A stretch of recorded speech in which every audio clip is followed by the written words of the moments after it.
தூத்துக்குடியில் அரசு மருத்துவமனைக்கு சிகிச்சைக்கு வந்த பெண்ணை தன் மருத்துவமனையில் வைத்து சிகிச்சை அளித்த அரசு டாக்டரை பணிநீக்கம் செய்து மனித உரிமைகள் ஆணையம் அதிரடி தீர்ப்பு அளித்துள்ளது.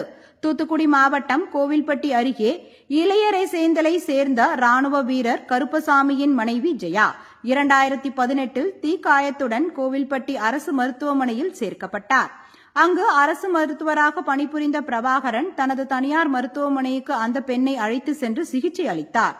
பல நாட்கள் சிகிச்சை அளித்தும் பலனின்றி அந்த பெண் உயிரிழந்தார். அவரது கணவர் ராணுவ வீரர் மனித உரிமை ஆணையத்தில் புகார் செய்தார்.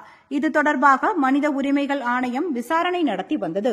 இந்நிலையில் நேற்று மனித உரிமைகள் ஆணையம் பிறப்பித்துள்ள உத்தரவில் ராணுவ வீரர் கருப்பசாமிக்கு ரூபாய் 50 லட்சம் இழப்பீடு தமிழக அரசு வழங்க வேண்டும்.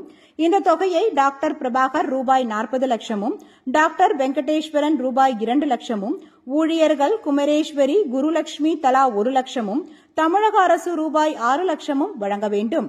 டாக்டர் பிரபாகரை உடனடியாக பணிநீக்கம் செய்ய வேண்டும். மீண்டும் அரசு பணியில் நியமிக்கக்கூடாது. அவர் மீது குற்ற வழக்கு பதிவு செய்ய தமிழக அரசு நடவடிக்கை எடுக்க வேண்டும். அரசு டாக்டர்கள் தனியார் மருத்துவமனையில் பணியாற்றுவதை கண்காணிக்க வேண்டும். அரசு மற்றும் தனியார் மருத்துவமனைகளில் புகார் பெட்டி வைக்க வேண்டும். இவ்வாறு மனித உரிமை ஆணையம் உத்தரவிட்டுள்ளது. இந்த தீர்ப்பு மருத்துவத்துறையில் பரபரப்பை ஏற்படுத்தியுள்ளது.